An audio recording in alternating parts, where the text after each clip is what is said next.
Nos encontramos en el libro de los Hechos de los Apóstoles y estamos considerando el ministerio del apóstol Pablo en la gran ciudad entonces de Corinto. Es el libro de los Hechos de los Apóstoles, el capítulo 18, y vamos a mirar con atención nuevamente parte de lo que nos dice en los versículos 9 al 11, Hechos de los Apóstoles, capítulo 18, versículos del 9 al 11, y así dice la Escritura. Entonces el Señor dijo a Pablo en visión de noche: no temas, sino habla y no calles, porque yo estoy contigo y ninguno pondrá sobre ti la mano para hacerte mal, porque yo tengo mucho pueblo en esta ciudad. Y se detuvo allí 1 año y 6 meses, enseñándoles la palabra de Dios. Estamos viendo cómo un pasaje como este llama nuestra atención poderosamente sobre el hecho de que Dios tenía mucho pueblo en la ciudad de Corinto. Esto es lo que resalta esta extraordinaria visión que les daba al apóstol Pablo aquí en la misma ciudad de Corinto. No siempre cuando leemos el libro de los Hechos de los Apóstoles se nos habla de una visión que recibió el apóstol Pablo con respecto a lo que iba a acontecer allí en aquella ciudad de Corinto.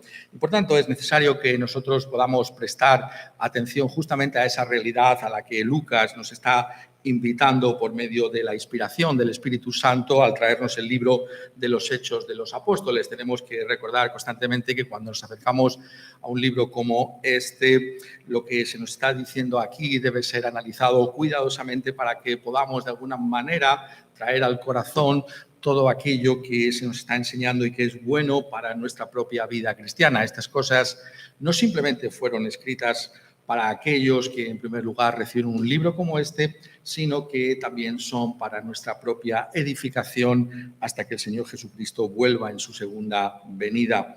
Y por tanto tenemos que mirar con detalle lo que aquí se nos está revelando. Tenemos que ser capaces en primer lugar de ponernos en aquellos que recibieron esta primera revelación para entender la profundidad de lo que aquí se nos está diciendo. Y es que notemos que las palabras del Señor Jesucristo son de una profundidad extraordinaria. Dice: yo tengo mucho pueblo en esta ciudad, versículo 10.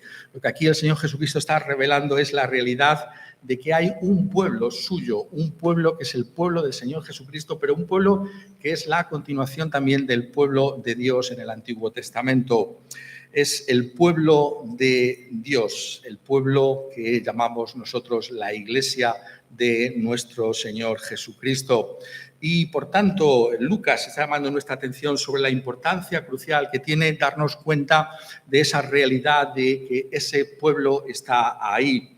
Ese pueblo va a ser congregado no ya del antiguo pueblo de Israel, de entre los judíos. Vemos como en este pasaje ha habido por parte de la inmensa mayoría de las personas de la sinagoga un rechazo del mensaje del apóstol Pablo, y más bien está diciendo que ese pueblo va a ser un pueblo que va a ser congregado de entre los gentiles. Y esa novedad que está apareciendo constantemente en este libro de los Hechos de los Apóstoles, como la realidad misma de lo que implicaba esa resurrección de nuestro Señor Jesucristo entre los muertos, así nos lo está trayendo el apóstol Pablo aquí constantemente en su anuncio del Evangelio, pero también lo podemos leer con detalle cuando miramos la epístola del apóstol Pablo a los romanos. Esa realidad de esa misión entre los gentiles es aquí, si lo podemos decir así, respaldada de una manera muy directa por nuestro Señor Jesucristo mismo. Y quisiera que fuéramos capaces de darnos cuenta de lo que aquí está aconteciendo en estas palabras, porque dice: yo estoy contigo y ninguno pondrá sobre ti la mano para hacerte mal, porque yo tengo mucho pueblo en esta ciudad. Yo tengo mucho pueblo en esta ciudad. Ahí está el pueblo. Lo que está diciendo el Señor Jesucristo es que esos son ya su pueblo. Tenemos que ser capaces de profundizar en la Escritura y entrar, si lo puedo decir así, en los mismos surcos de la Escritura. La gran dificultad que tenemos muchas veces cuando venimos a la Escritura es que venimos con ideas preconcebidas y entonces no entendemos la profundidad del texto bíblico, pero tenemos que procurar siempre entrar al texto. Jesús, notadlo bien, está diciendo: yo tengo mucho pueblo en esa ciudad. Ya lo tiene. Pero ¿está la iglesia formada allí? ¿Hay una iglesia cristiana? Y sin embargo Jesús hace una afirmación categórica: yo tengo mucho pueblo en esta ciudad. Y esto es lo que nos está invitando a que consideremos Lucas, la realidad de lo que implican esas palabras del Señor Jesucristo mismo. Consuelo, el ánimo que tiene para con nosotros, que ese pueblo es el pueblo de Cristo Jesús, que es su pueblo y que ese pueblo va a ser identificado. Ese pueblo va a venir a hacerse presente precisamente por el ministerio del apóstol. Y por eso le dice, y esto es lo primero, ¿no? Es tremendo. Entonces el Señor dijo a Pablo en visión de noche: no temas, sino habla y no calles. Estábamos viendo la última vez que estábamos reunidos alrededor de este pasaje todo lo que implicaba esas palabras del Señor Jesucristo, cómo Él está asumiendo en la manera en que viene delante del apóstol Pablo y ahora delante de nosotros todo lo que es ese bagaje del Antiguo Testamento. Está asumiendo la posición de Jehová, de Yahvé, del Dios de Israel, y es aquel que, al igual que Dios, el Dios de Israel, convocó y salvó a su pueblo en el Antiguo Testamento, también el mismo Señor Jesucristo tiene un pueblo que es su iglesia y que la va a convocar. Pero en esta ocasión es lo que dice después de no temas, dice: sino habla y no calles, sino habla y no calles. El Señor Jesucristo le dice al apóstol: tienes que hablar y no tienes que callar. En primer lugar, la orden del Señor Jesucristo. Tener en mente, vuelvo a reiterar esto, que lo que el Señor está diciendo aquí es que tiene un pueblo, pero ese pueblo todavía no ha aparecido. Pero lo que le está diciendo es: habla y no calles. ¿Vale? Esto es lo que tenemos que apreciar, la profundidad de lo que está aquí diciendo el Señor Jesucristo. Yo tengo un pueblo. ¿Y ese pueblo? Pablo le dice a Pablo: habla y no calles. ¿Qué es lo que tiene que hacer el apóstol Pablo? Es algo muy claro, es una orden perentoria de Jesús que no admite segunda interpretación. Habla, habla. Tienes que hablar, tienes que hablar. ¿Qué es lo que quiere decir? Simplemente que tiene que comunicar, tiene que decir. Es algo más que todo eso. Lo que nos está diciendo a la luz de todo este pasaje es la legitimidad que tiene el apóstol Pablo, precisamente como siervo del Señor Jesucristo, de hablar de Cristo Jesús y del Evangelio. Es decir, todo el respaldo de la autoridad de Cristo Jesús va a estar en el ministerio apostólico de Pablo. Es legítimo lo que Pablo está haciendo. Contrariamente a lo que pensaban aquellos de la sinagoga, y que vamos a ver inmediatamente que ese es el contexto en lo que sigue del pasaje, ¿no? Es muy interesante lo que vamos a encontrar que pasó con uno de nuestros compatriotas, ¿no? Con alguien que estaba relacionado con uno muy conocido aquí en España. Pero ese contexto del que estamos hablando ahora tiene que ver precisamente con esa legitimidad de hablar de Cristo Jesús. Es decir, el Dios de Israel, poniéndolo de otra manera, no es el monopolio de la sinagoga. No es simplemente algo que pertenece a ellos, sino que Jesús dice aquí: habla, habla, porque ese pueblo mío va a ser congregado cuando tú hables. Ese es realmente el gran llamamiento de Cristo Jesús a su iglesia. Sabemos que esa es la gran comisión de Cristo Jesús a su iglesia. Si miramos cómo Jesús manda a su iglesia, en primer lugar a sus discípulos y después a toda la iglesia sobre ese mismo fundamento apostólico, encontramos que tiene que ver precisamente con esa realidad de la que estamos hablando, de ese comunicar la realidad de quién es Él. Dice, por ejemplo, por leer en algún lugar, Mateo capítulo 28, toda potestad me es dada en el cielo y en la tierra. Por tanto, id y haced discípulos a todas las naciones, bautizándolos en el nombre del Padre y del Hijo y del Espíritu Santo, enseñándoles que guarden todas las cosas que os he mandado, y he aquí yo estoy con vosotros todos los días hasta el fin del mundo. Hablamos de quién, de nuestro Señor Jesucristo.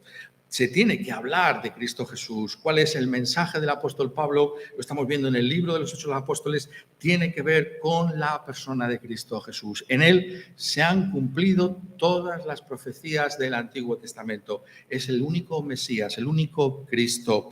Y esa realidad de que es el único Salvador, el único mediador entre Dios y los hombres, ha aparecido precisamente porque Cristo está vivo de entre los muertos. Es el único que puede salvarnos. Es el único Señor de la Iglesia. Esa es la realidad que aquí se nos está trayendo. Y sobre esa base, nosotros también continuamos anunciando el Evangelio de Cristo Jesús.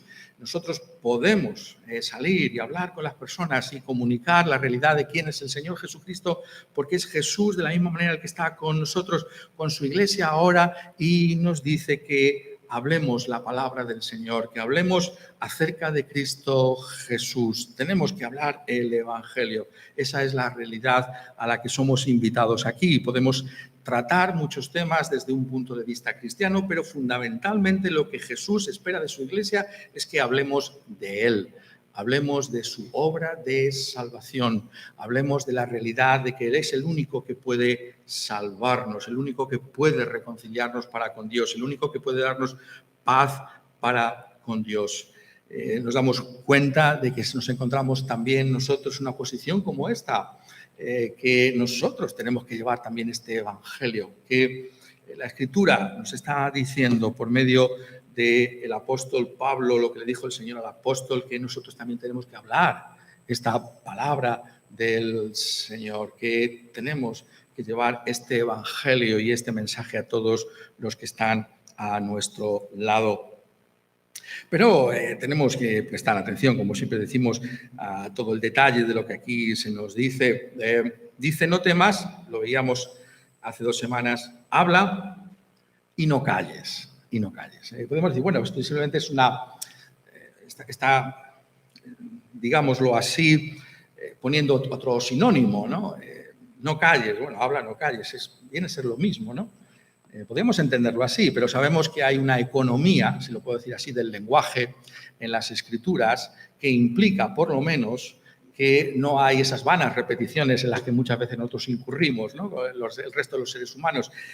Esto es la palabra de Dios y, por tanto, hay algo más que aquí se nos está comunicando y que tiene que ver, lo podemos ver a la luz de este mismo contexto, al igual que veíamos que el hablar tiene que ver con ese contexto del apóstol Pablo allí en Corinto, con esa legitimidad del Evangelio de Cristo Jesús como aquel que realmente es el Señor de su iglesia, como era el Señor del pueblo de Israel en el Antiguo Testamento. De la misma manera, estas palabras tienen que verse con ese contexto. ¿Y qué contexto es aquí el que se nos está trayendo? Dice, por ejemplo, en el versículo 6, pero oponiéndose y blasfemando los judíos de la sinagoga, les dijo, sacudiéndose los vestidos, vuestra sangre sea sobre vuestra propia cabeza. Yo limpio, desde ahora miré a los gentiles. El no callar, por tanto, implica que hay una presión sobre la iglesia para callar. No simplemente hablamos, claro, está diciendo, tienes que hablar, pero tenemos que asumir también que va a haber presiones para que callemos. Y esto tenemos que vivir a la luz de ello. Pablo lo experimentó, ¿no? Cuando escribe su correspondencia corintia, ¿no? Que eso en sí mismo es fascinante. Si leéis esas epístolas a los corintios, no solamente por el contenido que tienen, sino, ¿lo habéis pensado alguna vez?, por la extensión de esas epístolas. No sé si soy de ese tipo de personas tan curiosas, ¿no? Qué largas son esas epístolas. ¿Qué sentido tiene esto, no?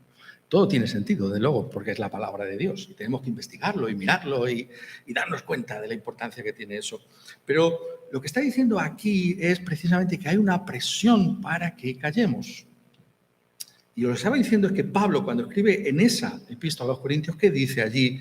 Recuerda cuál fue su ministerio y dice, estuve con vosotros con debilidad y mucho temor y temblor. Es interesante cómo eso arroja luz sobre las palabras que le dijo el Señor Jesucristo. ¿Cómo estuvo allí Pablo, ¿no? Como alguien, pensamos en los apóstoles, ¿no? Como gente con una gran confianza en sí mismos, ¿no? Y capaces, ¿no? De cualquier cosa. Sin embargo, Pablo confiesa abiertamente su propia debilidad, su propia fragilidad, y no pasa nada y no pierde su condición de apóstol por hacerlo, aunque algunos allí, incluso en Corinto, pensaran que sí, que por desnudarse en cuanto a su personalidad delante de ellos estaba perdiendo su dignidad apostólica. No es así. Está diciendo: yo estuve entre vosotros con debilidad, con mucho temor y temblor. Hay una oposición.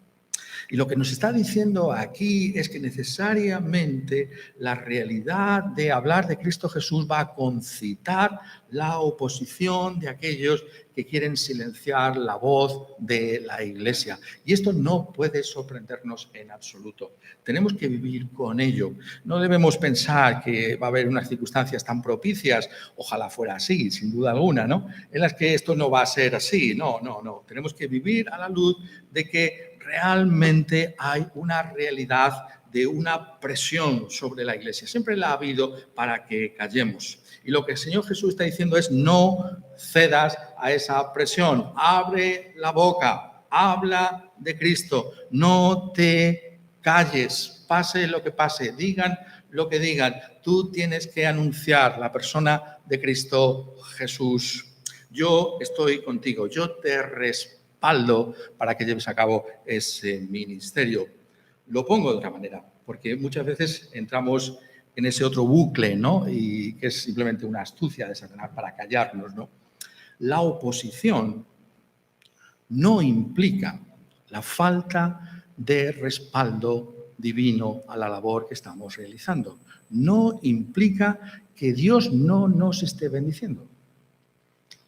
Esto es muy importante decirlo también, y que asumamos esa realidad.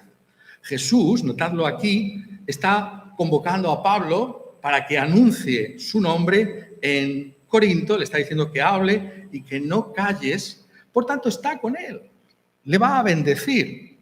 Va a haber un fruto de esa predicación apostólica de Pablo en Corinto, un fruto extraordinario.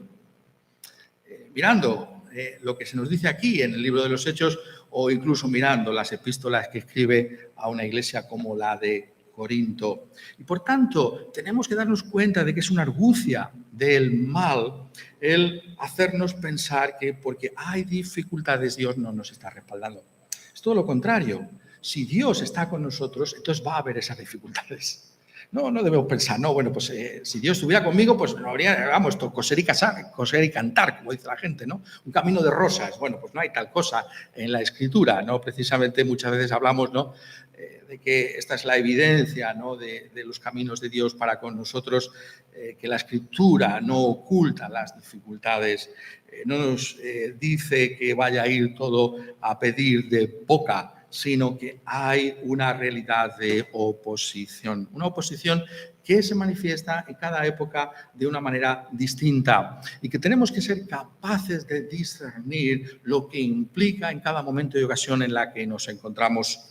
Tenemos que ser capaces de leer la Escritura, lo que se dijo entonces y lo que nos dice en nuestras propias circunstancias ahora, porque para eso se nos ha dado el Espíritu Santo, para que podamos leer la Escritura y podamos mirar nuestras propias circunstancias. Y en lugares en los que vivimos, ¿no? Oramos, por ponerlo de otra manera, ¿no? Por las iglesias y por el pueblo de Dios en los lugares oscuros de la tierra. Esto es literalmente así, ¿eh? Hay una oposición que incluso cuesta la vida, y los bienes del pueblo de Dios. Y oramos y buscamos y procuramos orar por la iglesia perseguida. Pero, ¿cómo lo ponemos en nuestro contexto occidental? ¿Cómo lo ponemos en unas circunstancias como las nuestras? ¿Qué implica, en otras palabras, hablar en el sentido también, como dice aquí el Señor, de no callar en una sociedad como la del siglo XXI? Bueno, ¿de qué manera se nos busca amordazar en estos días en los que nos encontramos? Esa es la pregunta que tenemos que hacernos. ¿Cómo esto está aconteciendo? Bueno, la idea que hoy se está transmitiendo, ¿no?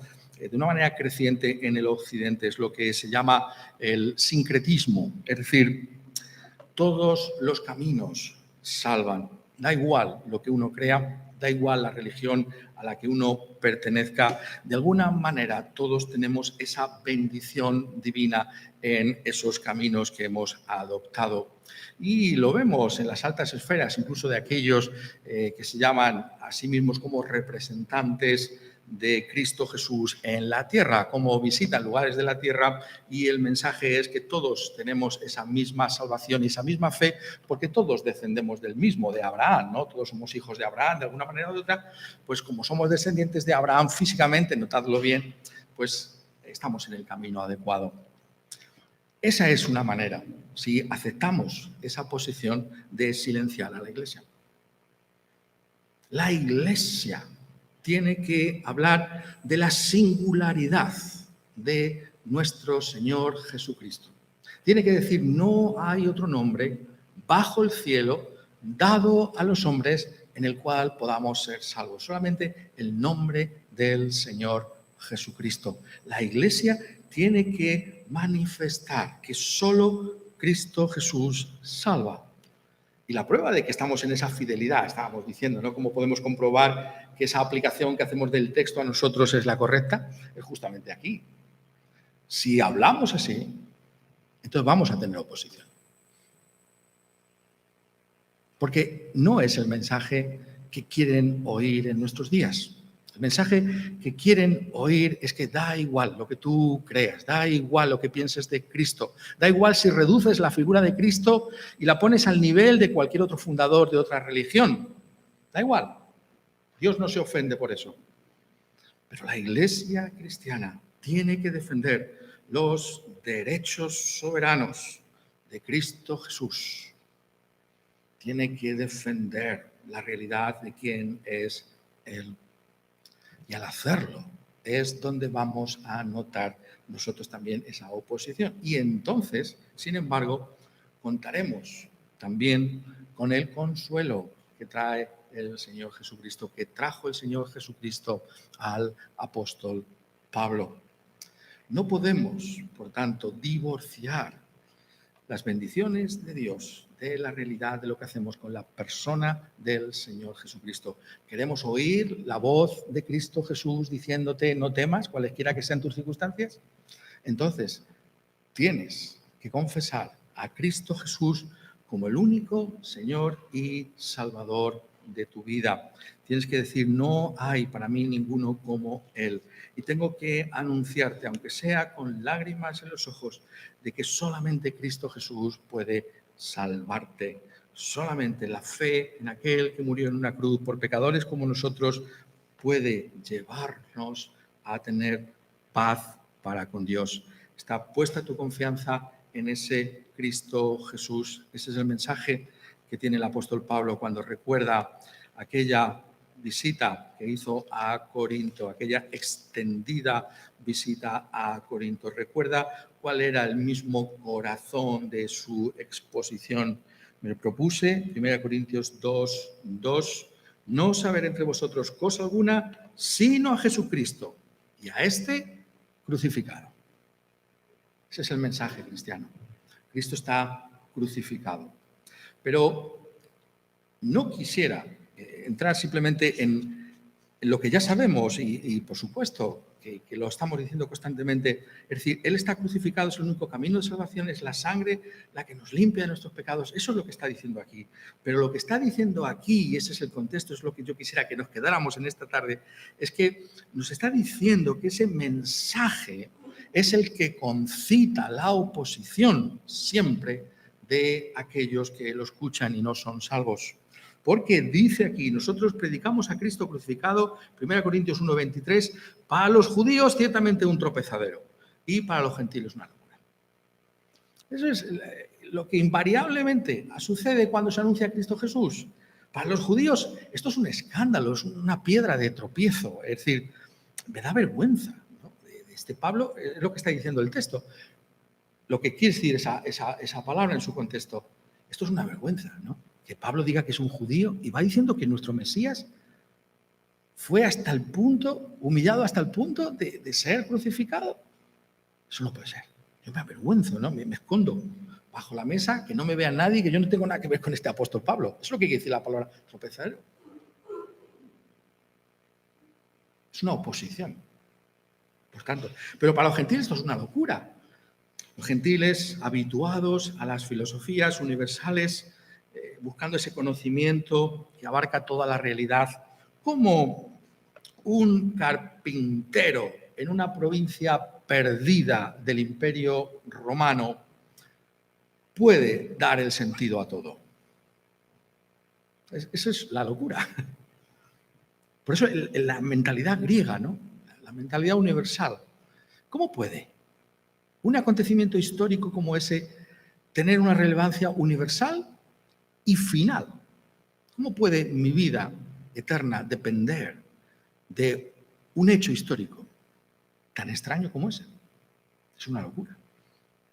Por tanto, cuando dice crucificado, Cristo crucificado, está diciéndonos que hay algo que se opone en el ser humano caído a esa realidad de lo que verdaderamente Dios hace. La mente de Dios es distinta a nuestra forma de pensar. Por eso tenemos que imbuirnos de la Escritura. Por eso tenemos que hacer nuestra la Escritura, porque por naturaleza no pensamos ni actuamos como la Escritura nos está diciendo. Por eso esa oposición. Y sin embargo, el Señor Jesucristo dice, habla y no calles. ¿Hablas de Cristo Jesús? ¿Llevas ese evangelio a pesar de la oposición que puedas encontrar en el camino? Eso es lo que nos está diciendo aquí el Señor Jesucristo a través del apóstol. Pero todavía no hemos contestado, ¿no?, a la pregunta que hacíamos al comienzo de este mensaje. Y la pregunta es, ¿cuál conexión hay, ¿no?, entre esta afirmación categórica de Cristo Jesús y lo que hace el apóstol? Hemos visto lo que debe hacer el apóstol, pero ¿a dónde le está llevando? ¿Por qué tiene que hablar y no callar? ¿Por qué? ¿Por qué hablar y no callar? ¿Por qué? Esa es la pregunta que tenemos que hacernos. ¿Por qué lo haría así?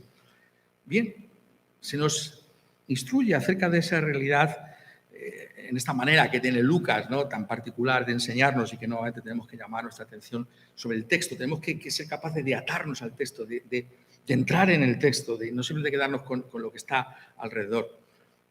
Dice, yo estoy contigo, versículo 10, y ninguno pondrá sobre ti la mano para hacerte mal, porque yo tengo mucho pueblo en esta ciudad. ¿Qué significa eso? Es lo que dice el siguiente versículo. Y se detuvo allí 1 año y 6 meses, enseñándoles la palabra de Dios. ¿Qué hizo? Habló y no calló.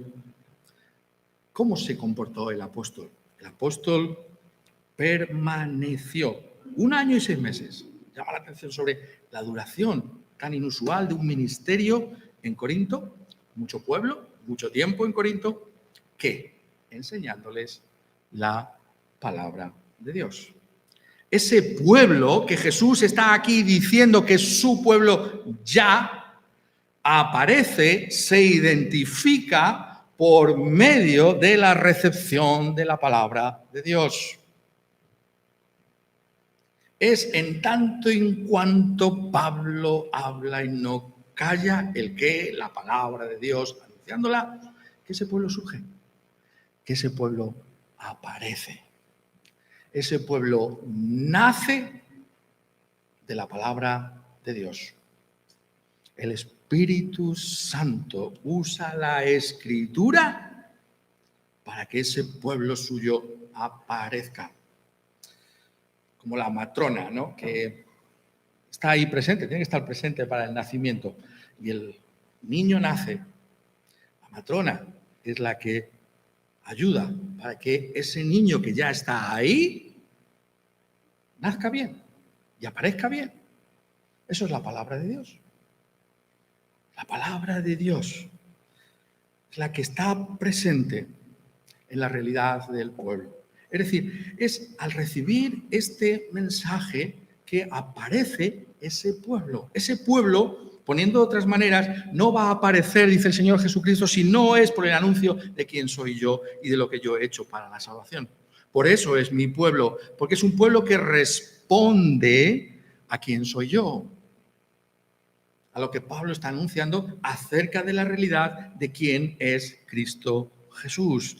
Y eso es lo que constantemente se nos está diciendo en toda la Escritura, particularmente el apóstol Pablo, cuando escribe, curiosamente, desde Corinto. Estamos diciendo esto para que intentemos todos aprender algunas cosas que permanezcan en nuestra memoria. Escribe a Corinto, Romanos lo escribió desde Corinto. Qué curioso.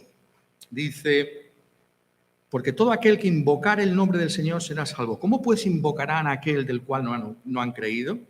¿Y cómo creerán en aquel de quien no han oído? ¿Y cómo oirán sin haber quien les predique? La lógica paulina. ¿Y cómo predicarán si no fueren enviados? No temas, habla, calla, no calles. Como está escrito, cuán hermosos son los pies de los que anuncian la paz, de los que anuncian buenas nuevas. Así que la fe es por el oír y el oír por la palabra de Dios.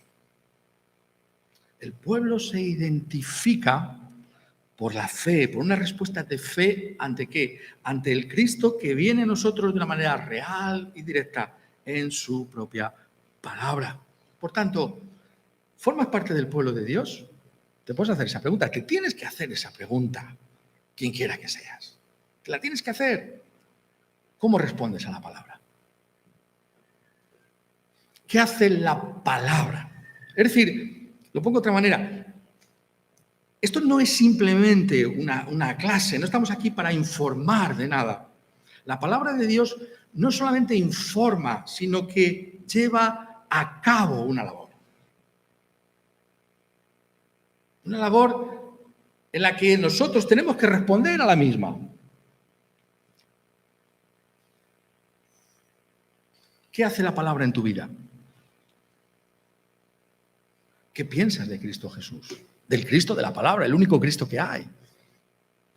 Eso es lo que está diciéndonos aquí. Esa palabra, usando lo que dice también en Hebreos, ¿no? Es viva y eficaz, más cortante que una espada de doble filo y penetra hasta lo más profundo del alma, de tal manera que cada uno de nosotros, cada vez que oímos la predicación de la palabra de Dios, tenemos que dar un veredicto acerca del Señor Jesucristo. ¿Qué harás tú con este Cristo? ¿Qué harás tú con él? Eso es lo que quiere decir. Porque ese pueblo, reitero, aparece no porque oye, se informa, no, sino porque responde a esa palabra de Dios. Hay una labor performativa, existe esa palabra también en castellano, performativa de la palabra de Dios. Lleva a cabo aquello para lo que ha sido enviada. La palabra de Dios es viva y eficaz, tiene poder para cambiarnos, para responder conforme a lo que indica que es el Señor Jesucristo mismo, Señor y Salvador. Y es en esa respuesta donde tú y yo podemos estar seguros de que somos el pueblo de Dios. Solamente así podemos hacerlo. ¿No es interesante cómo lo pone el Señor en esa conclusión de ese gran profeta, Isaías? Qué profecía como la de Isaías. Isaías 66, el último capítulo. Mi mano hizo todas estas cosas, dice el Señor. Y así todas estas cosas fueron, dice Jehová. ¿Quién hay como él? ¿Qué casa me podéis edificar? Hay una distancia infinita entre este Dios y su propio pueblo incluso. El cielo es mi trono, la tierra el estado de mis pies. Yo soy grande, soy inmenso, soy eterno. ¿Qué significa eso? ¿Que acaso nos ignora? No. Porque dice, pero miraré a aquel que es pobre y humilde de espíritu y que tiembla ante mi palabra. Ese es el Dios que hay. Ese es el Señor Jesucristo. Miraré, es decir, tendré en consideración al que tiembla ante mi palabra. ¿Qué es temblar? Tantas cosas. El temor de Dios. Qué gran tema. Pero lo que quiere decir es el que responde por lo menos a esa palabra. No le deja igual, indiferente, porque no te puede dejar indiferente. Y es ahí donde está el juicio. Si esa palabra, siendo la palabra de un rey, siendo la palabra de un resucitado, te deja igual, no puede. Esa palabra te tiene que mover y te tiene que conmover. Te tiene que llevar al arrepentimiento de tus pecados y a la fe en Cristo Jesús. Porque es el poder que tiene esa palabra. Y es así como efectúa Dios su obra. Es así como se identifica al pueblo de Dios. ¿Formas tú parte de ese pueblo? Míralo desde ese punto de vista. ¿Qué hace la palabra contigo? ¿Qué hace la Escritura contigo? Y ese pueblo es sostenido por esa misma palabra. Se detuvo allí 1 año y 6 meses, dice, enseñándoles la palabra de Dios. Ese pueblo es un pueblo que responde constantemente a esa palabra. No es simplemente una identificación puntual en algún momento. Bueno, pues en algún momento yo decidí que era de Cristo. No, el pueblo de Dios es un pueblo que sigue siendo. Se identifica porque constantemente tiene esa hambre de la palabra de Dios. Tiene esa sed por la Escritura. No, bueno, ya escucho alguna vez. No, es que estamos deseando constantemente escuchar estas cosas. Se detuvo allí. ¿Por qué se detuvo? Porque Jesús está diciendo con toda claridad que tiene mucho pueblo allí, pero se detiene porque realmente hay una congregación que está atenta a esa palabra, hay una perseverancia en esa palabra. Ese es el pueblo de Dios. Es perseverar en esa palabra. El que persevere hasta el fin, ese será salvo. ¿Pero en qué sentido lo está diciendo el Evangelio, esa palabra? En el sentido de que esta palabra siga cambiándonos, siga tocándonos, no nos deje indiferentes. De manera que está saturando la iglesia de Corinto con la Escritura. Desde Corinto se escriben las epístolas a los tesalonicenses. Sugiero que miréis, que leáis esas 2 epístolas. Ahí está. ¿Tanto tiempo enseñado? ¿Qué enseñaría? Bueno, lo que le escribe a los tesalonicenses estaría allí presente, porque lo está escribiendo desde Corinto. Primera Tesalonicenses, ¿qué epístola básica cristiana? Segunda Tesalonicenses, ¿qué misterios hay en Segunda Tesalonicenses? Es una epístola extraordinaria, pero Pablo enseña todo, cosas sencillas, el ABC del Evangelio, fe, amor y esperanza, pero también la profundidad de la realidad de la fe cristiana. Necesitamos, por tanto, ser ese pueblo de Cristo Jesús y vivir como tal, por medio de la instrucción de la palabra, incesante, ininterrumpida. La hemos recibido, sí. ¿Se quedó allí predicando todo ese tiempo? Sí. Y después sigue más, porque les escribe las 2 epístolas. Nos damos cuenta de la imagen que está construyendo la Escritura para nosotros. Es de estar realmente entregados a la Escritura. Porque ese es el pueblo de Dios. Se conoce, esos son sus contornos. El marco de referencia es esa palabra y esa respuesta a esa palabra. ¿Tiemblas tú ante la palabra de Dios? Esta palabra te cambia. Esta palabra tú anhelas, Señor, me has cambiado algo, pero quisiera que me cambiara mucho más. Tengo algo de amor por el Señor Jesucristo, pero quisiera amarlo mucho más.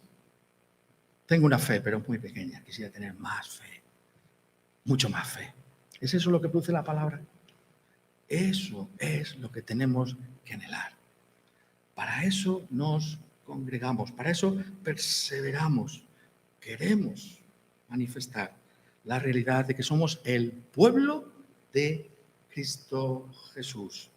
Y solamente es posible estar seguros de ello si esta es su palabra. Nos lleva a Él, nos lleva a descansar en Cristo Jesús como Señor y Salvador, como nuestra única esperanza. Aquel del quien nosotros también vamos a hablar. Y no nos vamos a callar. Vamos a seguir anunciando, porque es la única esperanza para esta humanidad. Es la única manera en la que ese pueblo de Dios se va a manifestar por esa recepción por esa perseverancia en la Escritura. Quiera Él que podamos contemplarle toda su gloria en su propia palabra. Y que al hacerlo queramos saber más y más de Él y vivir más y más para Él. Amén.